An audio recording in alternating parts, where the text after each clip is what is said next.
Bab 3652. Gambaran di cahaya. Krak, krak, krak. Satu demi satu, cahaya terus-menerus menebas patung di sepanjang jejak yang sama, ditebas lagi dan terus-menerus menyatu. Tidak peduli betapa anehnya patung berwarna darah ini, itu tetap tak tertahankan. Akhirnya, cahaya pisau turun dan seberkas cahaya putih muncul dan kemudian cahaya putih suci yang berkilau bersinar ke segala arah.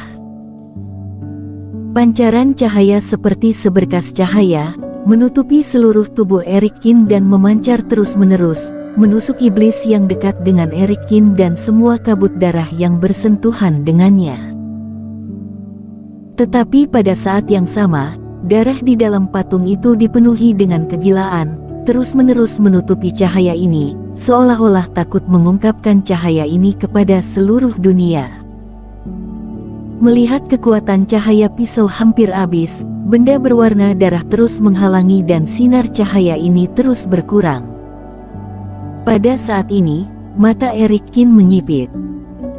Dia mengangkat tangannya dan meraih Giok Baoshan secara langsung, memasukkan tangannya ke dalam patung dan mengirimkan liontin giok langsung ke cahaya. Tidak peduli perubahan apa yang dapat dihasilkan oleh Giok Baoshan dan cahaya itu, ini adalah satu-satunya pilihan yang dapat dia buat. Oh Giok, bukankah kamu tadi sangat bersemangat untuk masuk ke dalam patung ini? Sekarang setelah aku melakukannya, mari kita lihat apa yang dapat kamu lakukan.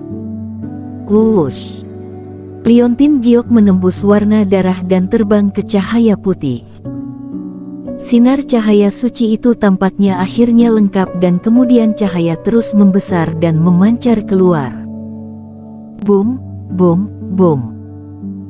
Di dalam patung, benda berwarna darah, meski berusaha menutupinya, tidak bisa lagi menahan penetrasi cahaya itu. Seberkas cahaya meledak di atas patung itu, menembak ke segala arah. Seperti bunga teratai yang bermekaran, seperti terik matahari yang menembus awan gelap. Cahaya yang sangat terang membuat Erikin harus menutup matanya dengan kedua tangannya, bahkan tidak berani memancarkan kerohanian. 1, 10 dan akhirnya 1000 cahaya, yang secara langsung menyebabkan patung berwarna darah itu benar-benar menghilang, hanya menyisakan warna cerah yang menyala-nyala. Di bawah cahaya yang tak terlukiskan ini, tidak hanya Erikin yang berdiri di depannya, bahkan Bobby Gao yang baru saja terbang ke puncak gunung, Surya Chen, Yuda Luo dan yang lainnya semua merasakan kerohanian mereka sendiri sangat sakit sehingga tidak mungkin untuk melanjutkan pertempuran sama sekali dan semuanya jatuh ke tanah. Adapun iblis yang bergegas, mereka semua menghilang di bawah cahaya, berubah menjadi asap dan langsung hilang. Cahaya berangsur-angsur memudar dan semua kabut darah, air darah yang kental di laut, juga menguap dan hilang dengan gila-gilaan. Kabut darah menghilang dan iblis darah yang tersembunyi di dalamnya menjerit dan mati dan mayat darah di laut, yang menghadapi segalanya dengan tidak takut mati. Kali ini mereka ketakutan dan terus berlari ke dasar laut. Tapi tetap tidak bisa lepas dari pembiasan cahaya suci, melelehkan semuanya.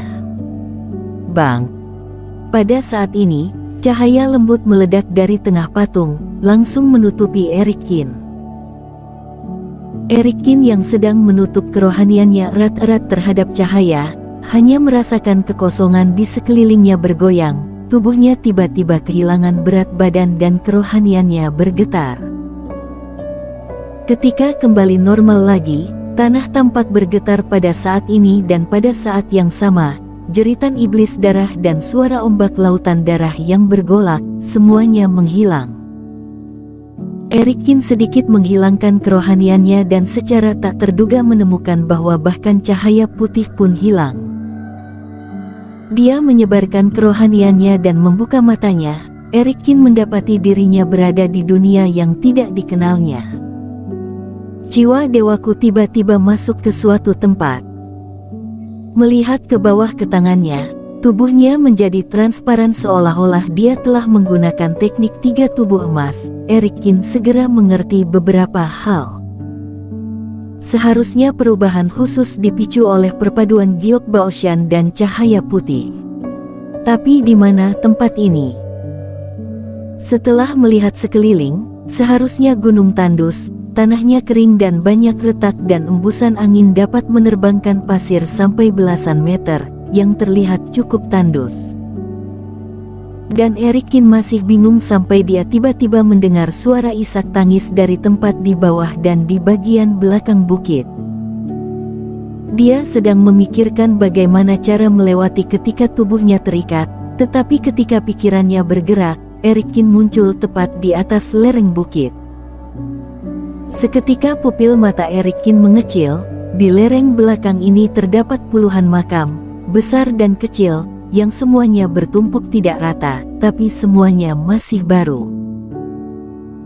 Seorang remaja laki-laki dengan punggung kurus, yang masih seperti remaja, menangis terseduh-seduh, menyeka air mata dengan sikunya dan menggali lebih banyak kuburan dengan tangannya yang berlumuran darah. Dan terbungkus kain putih, ada 6 atau 7 jenazah yang belum dimakamkan. Teman kecil, almarhum sudah mati. Penduduk desa air hijau memiliki nasib denganku, jadi biarkan aku membantumu mengubur mereka. Kukumu juga sudah berdarah dan hari mulai gelap. Tidak jauh di belakang pemuda itu, berdiri seorang lelaki tua dan seorang pemuda, namun berbeda dengan pemuda berbaju kain kasar. Si tua dan wanita muda itu semuanya mengenakan jubah, berpakaian seperti pertapa abadi. Di antara mereka, si tua memiliki janggut putih panjang dan dia menghela napas pelan saat ini. Terima kasih atas kebaikan Anda, tetapi penduduk desa ini mati karenaku dan aku harus mengubur mereka dengan tanganku sendiri. Dengan ekspresi keras kepala di wajahnya, pemuda itu mengubur satu tubuh, menutupinya dengan tanah dan kemudian mulai menggali yang berikutnya. Guru, jangan bujuk dia lagi. Pria ini benar-benar aneh. Jika kamu membantunya, penduduk desa akan tenang dalam sekejap, tetapi dia tidak membiarkannya. Gadis itu langsung menggelengkan kepalanya.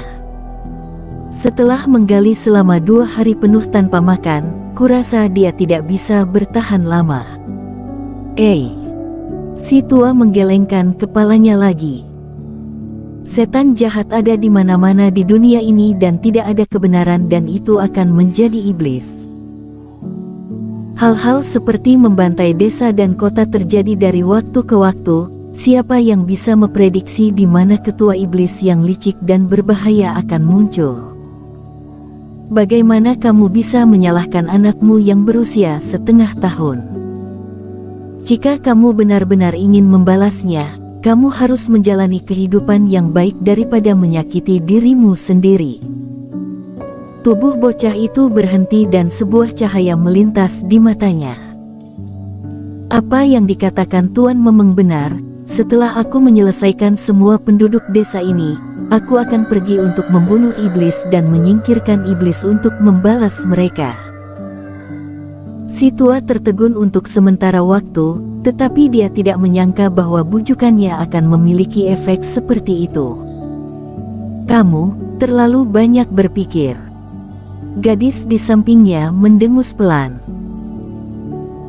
Guru telah mengujinya untukmu. Kamu memiliki akar spiritual yang rendah dan kamu tidak memiliki kualifikasi untuk menjadi pertapa abadi. Di era kemunduran sekte dewa sekarang, tidak ada sumber daya untuk melatih seorang murid sepertimu. Kamu tidak memenuhi syarat untuk membunuh dan menghabisi iblis. Cindy berhenti bicara. Melihat tubuh anak laki-laki gemetar di hadapannya, seolah menyadari sesuatu, si tua itu sedikit mengubah raut wajahnya dan memarahi gadis itu. Guru, aku mengatakan yang sebenarnya. Dia memiliki bakat yang buruk dan tidak mampu menjadi pertapa abadi. Bagaimana dia bisa berbicara tentang membunuh iblis? Gadis itu berkata dengan tidak puas. Aku menyuruhmu diam. Si tua sangat marah. Pemuda malang ini, yang orang tuanya meninggal lebih awal, dibesarkan oleh penduduk desa yang sederhana dan jujur dan sekarang semua kerabatnya telah meninggal. Penyebab kematiannya adalah seorang remaja yang baik hati memimpin dan memperkenalkan iblis yang menyamar sebagai wanita tua ke desa. Bersambung.